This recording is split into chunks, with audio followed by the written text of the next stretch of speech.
बिस्मिल्लाहिर्रहमानिर्रहीम। अस्सलाम वालेकुम। आज 29 दिसंबर बरोज मंगल हम बात करेंगे अब तक की सबसे अहम डेवलपमेंट्स पे और रात गए वजीर आजम इमरान खान साहब की जानिब से जो अहम ऐलानात सामने आए हैं उस पर हम डिस्कशन करेंगे। साथ ही साथ मैं आपको बताऊंगा कि कैसे मुफ्ती कफायतुल्लाह जिन्होंने मुल्की सलामती के इदारों के खिलाफ जो है वो बातें की थी माजी में, अब उनके खिलाफ जो है वो कार्रवाई का फैसला किया गया है। इसकी क्या डिटेल है और साथ ही साथ बताऊंगा कि मरियम नवाज की खुशी जो इस्लामाबाद में उनके मेयर जीते हैं वो कैसे फीकी पड़ रही है, उसको हम डिटेल में डिस्कस करेंगे। इसके अलावा एंड पे आपके साथ बताऊंगा कि कैसे पिंडोरा बॉक्स से एक नया खुल गया है। मुफ्त मोहम्मद अली दुरानी की जो मुलाकात शहबाज शरीफ को हुई थी उसको भी हम डिस्कस करेंगे। सबसे पहले हम बात कर लेते हैं वजीर आजम इमरान खान साहब की जानिब से कल तर्जमानों को ये हदायत की गई और उन्हें ये कहा गया कि कैसे आपने जो है वो ईंट का जवाब पत्थर से देना है और आपने अब जो है वो इनकी करप्शन को बेनकाब करना है और खासकर मौलाना फजल रहमान की जो करप्शन है उसको जो है वो आपने बेनकाब करना है और लोगों को इनका असली चेहरा जो है वो दिखाने की कोशिश करनी है। इसके साथ साथ मैं आपको ये भी मालूम होना चाहिए कि मुफ्ती कफायतुल्लाह माजी में जो है वो ऐसे बयानात देता रहा है जो कि मुतनाज़ा रहे हैं और खास तौर पर मुल्की सलामती के इदारों के खिलाफ वो शख्स बयान देता रहा है। और ऐसे लोग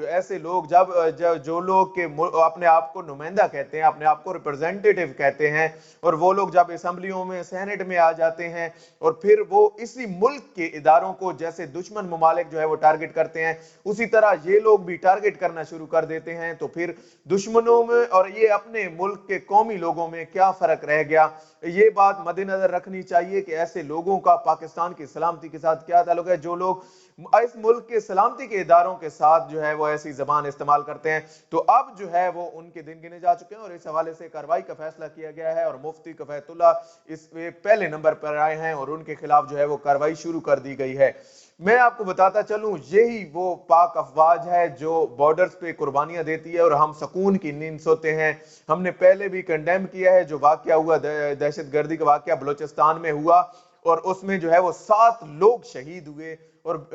उसमें यही पाक फौज के जवान जब शहादतें देते हैं तो तुम और मैं हम सब लोग जो है वो सुकून की नींद सोते हैं और मुल्क की सलामती के इदारे इस मुल्क को इन्होंने ही तो संभाला हुआ है। जो हालात हो गए थे इस मुल्क में पैदा उसके बाद इन्हीं लोगों ने, और आज जो लोग स्पॉन्सर्ड और इस तरह के लोग जो है जिसकी इमरान खान साहब ने कल निशानदेही भी की और उन्होंने कहा कि ऐसे लोग जिनको बाहर के ममालिक फंडिंग करते हैं और वो लोग जो है वो यहाँ पे मुल्क में इंतशार फैलाने की कोशिश करते हैं तो उनको इसकी कतई इजाजत नहीं दी जाएगी। इसके साथ साथ तर्जमानों को जो हदायत की गई कि आपने जो है वो अब अपोजिशन की हर बात का जो है वो जवाब देना है और अब आपने इनकी तनकीद जो बिला जवाब तनकीद है उसको किसी तौर पर भी बर्दाश्त नहीं करना। इस हवाले से जो भी अपडेट होगी वो हम आपके साथ शेयर करेंगे। अगर आपने हमारा चैनल अभी तक सब्सक्राइब नहीं किया तो आप चैनल को सब्सक्राइब पहली फुर्सत में कर लें। इसके साथ साथ मैं आपको बताता चलूं मरियम नवाज की जानिब से जो है वो बहुत खुशी का इजहार किया गया जब उनके मेयर पीर आदिल शाह जो है वो कामयाब हुए इस्लामाबाद में। तो एक तो ये उसे पता होना चाहिए कि उनके मेयर ये कोई पब्लिक का इलेक्शन नहीं था। मैं आपको ये क्लियर कर दूं, ये पब्लिक आम आवाम का इलेक्शन नहीं था बल्कि ये चेयरमैन का इलेक्शन था और इनके चेयरमैन वहां पे ज्यादा थे, जाहिर सी बात है इनका इक्तदार पहले था तो इनके चेयरमैन 47 वोट इन्हें पड़े और जब ये जीते हैं तो इनको बाद में मरियम नवाज ने जब खुशी मना ली और ये ढोल ढमक्का कर लिया उसके बाद उन्हें समझ आया कि ये चीज जो हो गई है इसका तो हमें कोई फायदा नहीं, क्योंकि 2 माह बाद जो है वो ये मेयर साहब जो है वो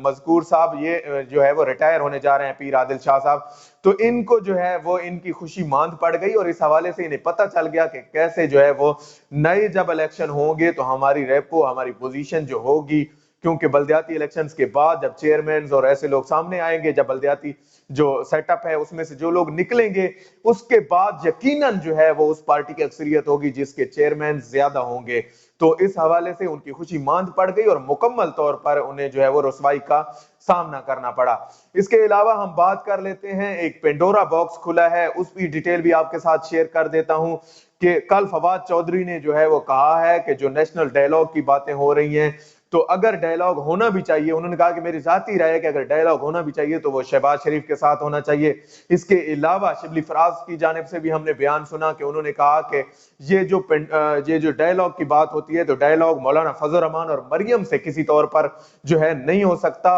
اور اگر ڈائلاگ ہوگا تو وہ ڈائلاگ جو ہے وہ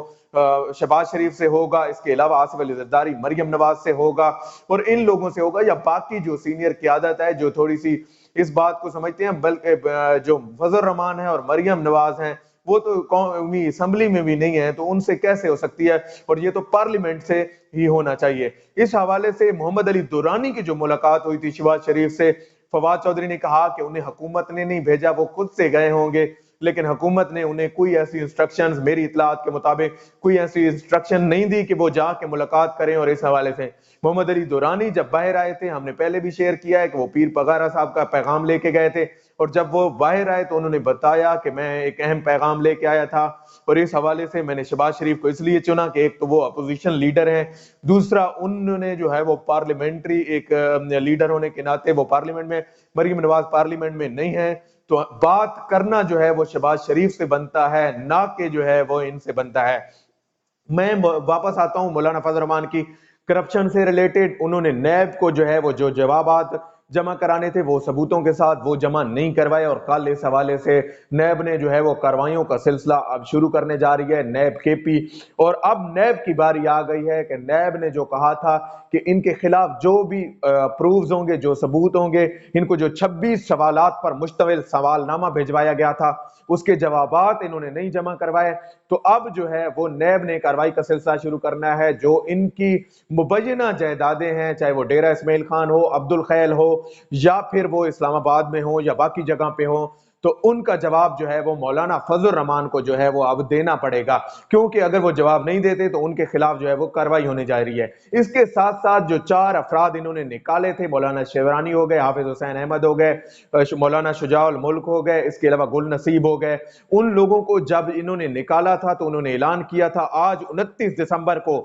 یہ چاروں لوگ اسلام آباد میں اکٹھے ہو رہے ہیں، اور اس حوالے سے امکان یہی ہے کہ وہ جمعیت علماء اسلام کہ پاکستان میں سے ایک دھڑا نکالنے جا رہے ہیں اور اپنی جماعت بنانے جا رہے ہیں، اور جو بھی اپڈیٹ اس حوالے سے ہوگی وہ بھی میں آپ کے ساتھ بتاؤں گا۔ اور میں آپ کو بتاتا چلوں کہ انہوں نے یہ اعلان کر دیا تھا کہ ہم خیال لوگ جو بھی ہوں گے ہم انہیں اکٹھا کریں گے، اور ہم جو ہے وہ اب اس جماعت میں بہت سے ایسے لوگ ہیں جو مولانا فضل الرحمان سے نہ صرف متنفر ہو چکے ہیں، نہ صرف جو ہے وہ انہیں مسئلہ ہے، بلکہ وہ لوگ ان کے ساتھ چلنا ہی نہیں چاہتے، کیونکہ مولانا فضل الرحمان، حافظ حسین احمد نے تو یہاں تک کہا کہ مولانا فضل الرحمان وہ شخص ہے جس نے جو ہے وہ مولویوں میں جھوٹا انسان ہے، اور اس نے جو ہے وہ دین اور اسلام کی بات کر کے جو ہے وہ اپنے آپ کو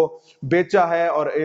بیچنے کی کوشش کی ہے، اور اس کو جب فوج نے لفٹ نہیں کرائی، جب اس کو پچھلے الیکشن میں جو ہے وہ اس کے باکس نہیں بھرے گئے، تو اس نے یہ کہنا شروع کر دیا کہ میرے ساتھ زیادتی ہو رہی ہے اور میں جو ہے وہ اب یہ سڑکوں پہ آ گیا، اور انہوں نے جو ہے وہ ان نیچرل ایک اتحاد پی ڈی ایم کی صورت میں بنا لیا۔ جو بھی اس حوالے سے اپڈیٹ ہوں گی آج تک کے لیے اتنا ہی۔ اللہ پاک آپ کا حامی و ناصر ہو۔ پاکستان زندہ باد۔